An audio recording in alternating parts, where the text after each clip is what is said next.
Mr. Vice President, this is the country where the sitting defense minister boasts of hosting, training and deploying terrorist as state policy, and yet Pakistan calls itself a victim of terrorism. Indeed, a paradox which only Pakistan could sustain. It is a living example of a Frankenstein state which is shocked when its own monster bites back. Reply in response to references made to it by Pakistan and the OIC. We categorically reject the baseless and malicious allegations made by Pakistan. We also categorically reject the references to JNK made by the OIC. Pakistan's propaganda is designed to mask its domestic failures and support for terrorism. Its misuse of the OIC coordinator's role only reinforces this deception. We have no desire to dignify such propaganda. However, we would like to make a few points.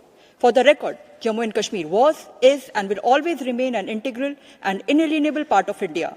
The only unresolved issue is Pakistan's illegal occupation of Indian territories and their return.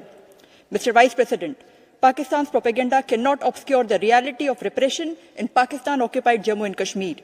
The ongoing tragedy in Rawalakot, the killing of hundreds of civilians and the brutal crackdown across Pakistan-occupied Jammu and Kashmir are the predictable outcome of a system built on forcible occupation and sustained through repression.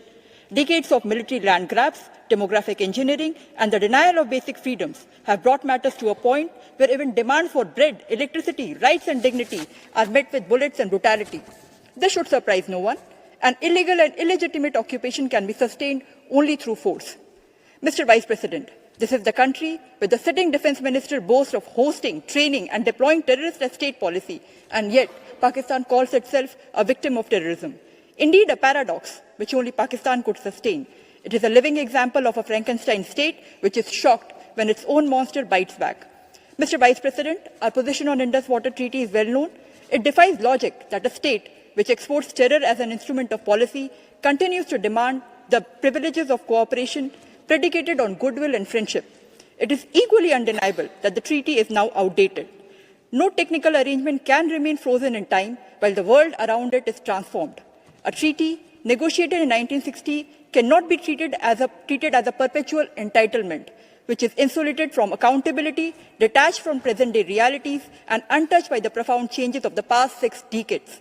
The escalating impacts of climate change, advances in technology, and the growing imperative for sustainable clean energy demand a re-evaluation of the treaty's relevance and applicability.